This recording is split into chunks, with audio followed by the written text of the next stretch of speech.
से देश दुनिया पर दशकों तक राज करने वाली लता मंगेशकर अब हमारे बीच नहीं रही। लता मंगेशकर का जन्म 28 सितंबर 1929 को इंदौर के मराठी परिवार में पंडित दीनदयाल मंगेशकर के घर हुआ था।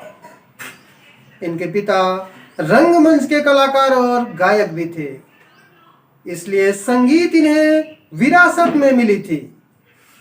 लता मंगेशकर का पहला नाम हेमा था, मगर जन्म के 5 साल बाद माता पिता ने इनका नाम लता रख दिया था।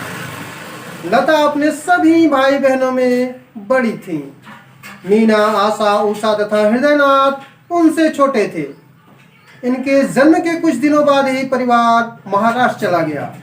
लता ने केवल 5 साल की उम्र में ही अपने पिता के साथ मराठी संगीत नाट्य में कार्य किया।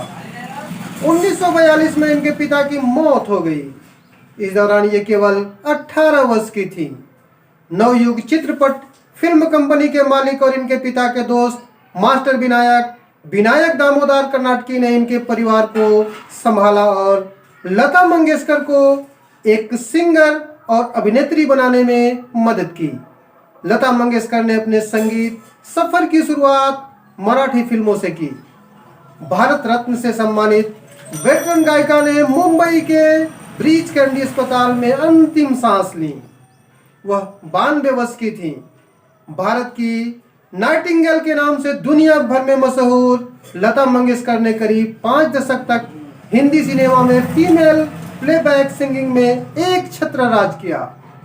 मंगेशकर ने 1942 में महज 13 साल की उम्र में अपने करियर की शुरुआत की थी। उन्होंने कई भारतीय भाषाओं में अब तक 30,000 से ज्यादा गाने गाए हैं।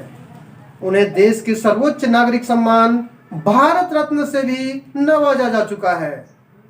इसके अलावा उन्हें पद्म भूषण और दादा साहेब फाल्के पुरस्कार से भी सम्मानित किया जा चुका है।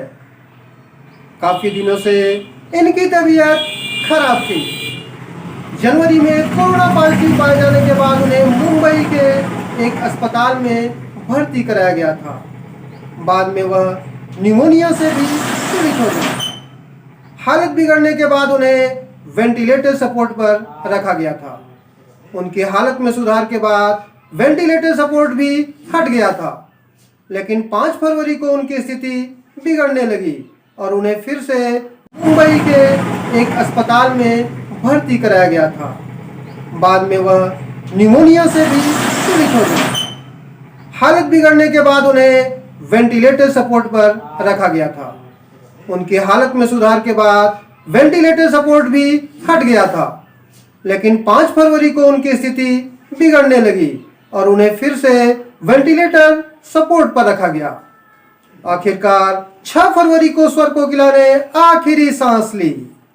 लता के निधन पर भारत समेत दुनिया भर की दिग्गज हस्तियों ने शोक जताया है।